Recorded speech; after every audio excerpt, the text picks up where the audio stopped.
Hey guys, good morning. Welcome to Rich V Channel. Og nata karon sa eskwelahan guys dire sa Bukid. Okay ni guys, na address sa Tiger no. Sa barangay gyapon ni sakop sa Pamantingan. So nasa Tiger Bukid na guys, lisod indalan gyud sa Subidahon. Gamay gyud kung nakay katagbo makahunong ka kung daghan man kabalabal dire tapos napay ay truck ni konsunhi dito sa kwan dito guys. Dito nagkargag durian dito, may naputi dito.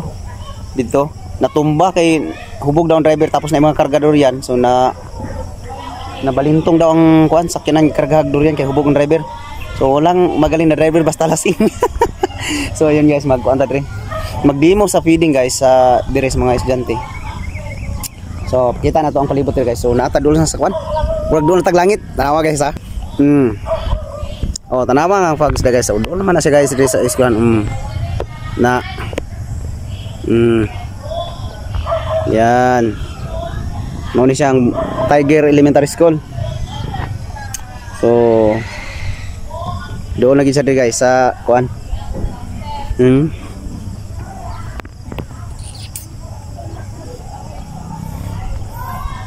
So dira tong kauban guys. Hi Dre Kayla. Welcome sa Rich V Channel. Vlog kaya? Oo. Morning guys, ang pinakagwapa dito. Pinakagwapa. Yes. Gikan sa Lapas Agusan del Sur. Lapas Agusan del Sur. Lugar sa mga gwapa. Nangita ni gwapo guys. Ana mo ko'y gwapo ya. Ana na day? Wala na ko nangita kay nana. Wala siya nangita kay nana day tagya. Joke ka. Joke ka to ha. Di, basta ang pastora di ba para pud sa pastor? Oh, para sa pastor. Di man to siya pastor pero nag-ministry man siya. Nag-ministry. Okay ra. Pwede ra. Siguro na. Mato. Doon naglangit no. Naglangit. Pwede na. Langit naman na mo yun. Nani naog ng langit dio. So guys, doon ng langit oh. Tama to sila. Oh.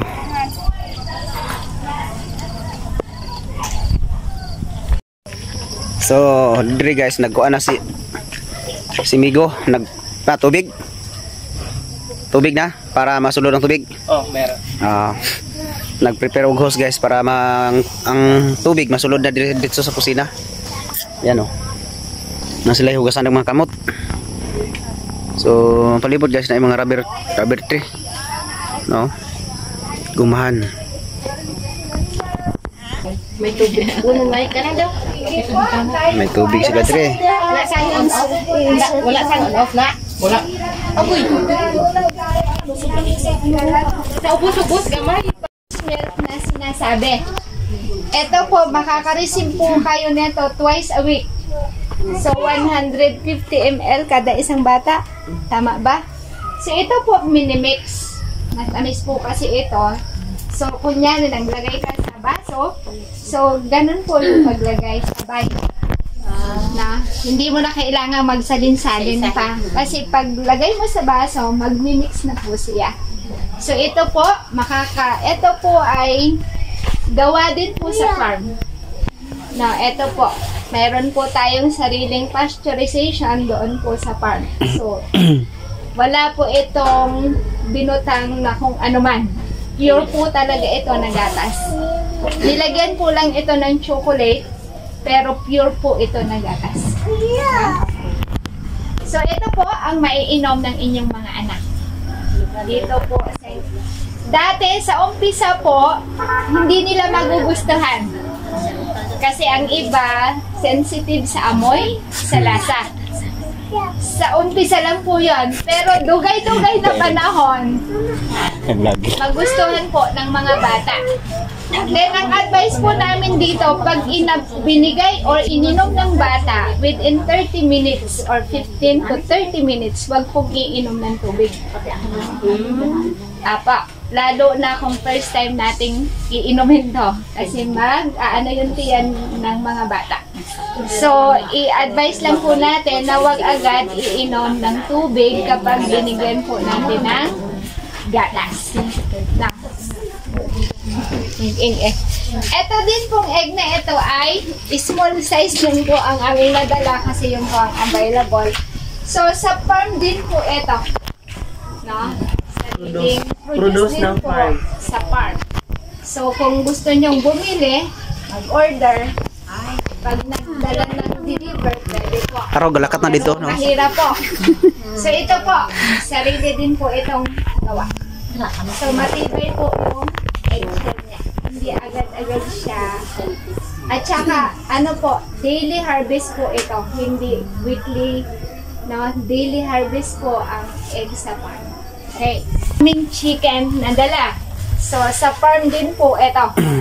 So, makareceive din po kayo nito kung merong available na chicken once a week.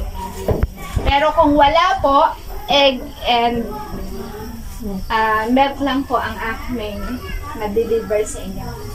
Pero kung meron pong available, minsan po kasi wala.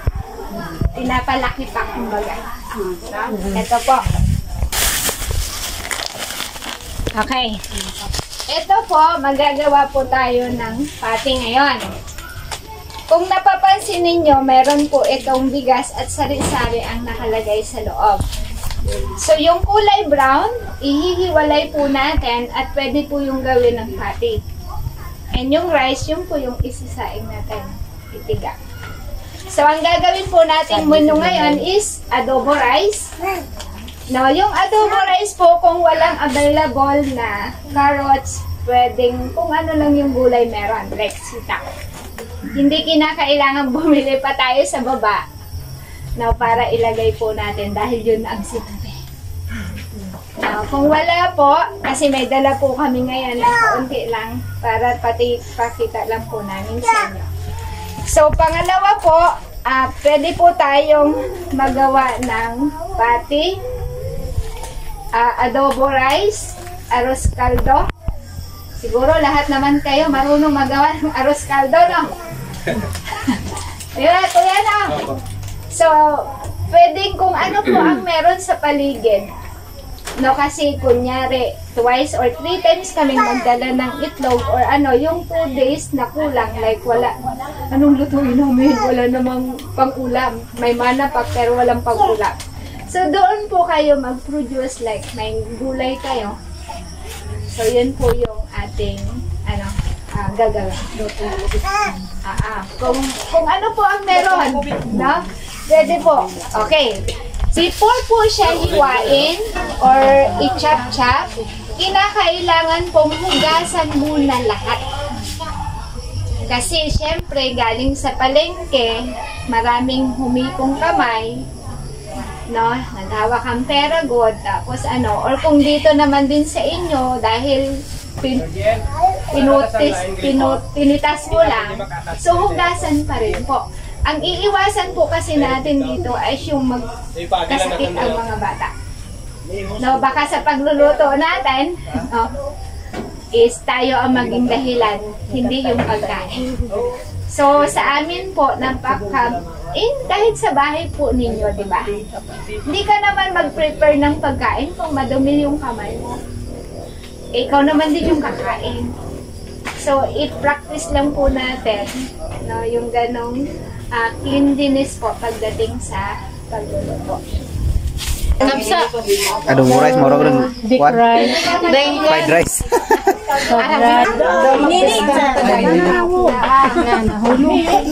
So, prepare na sila guys. Tapos saka natin, Oh, welcome mo sa akong channel. Aray, okay sa itlog guys. Oh. Ganto ni sa farm. Suki sa itlog. Okay sa itlog. Pati. Ate.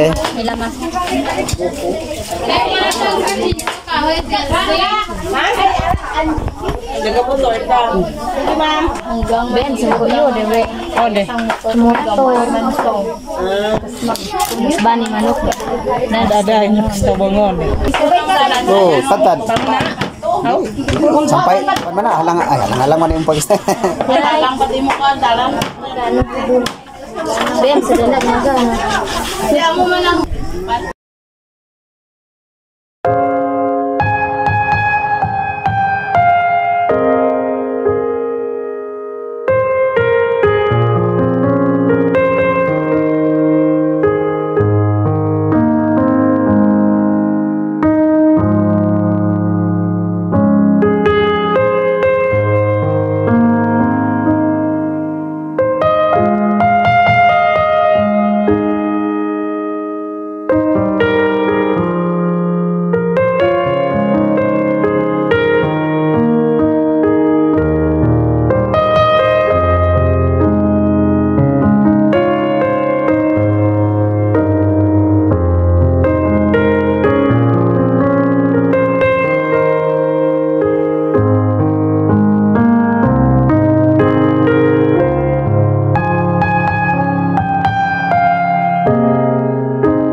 Ay, Yung plastic Say na tawag ko. kwan. sa tinggalan te. Ang kini. Rice. Adobo rice. Siya, nahagip ka mga bata ni ba? Oo eh. Healthy ka na oh. Amo na ang mga nanay. Kung mga Masustansya nanay, ka ni. kung may mga gulay, maski ano mga gulay, pwede man. Kailan magbabay na tayo, kaya mag-uli na ta. Babay na mi guys, kay muli na mi taw-taw guys. So like, share, subscribe, support Rich V channel. Bye bye.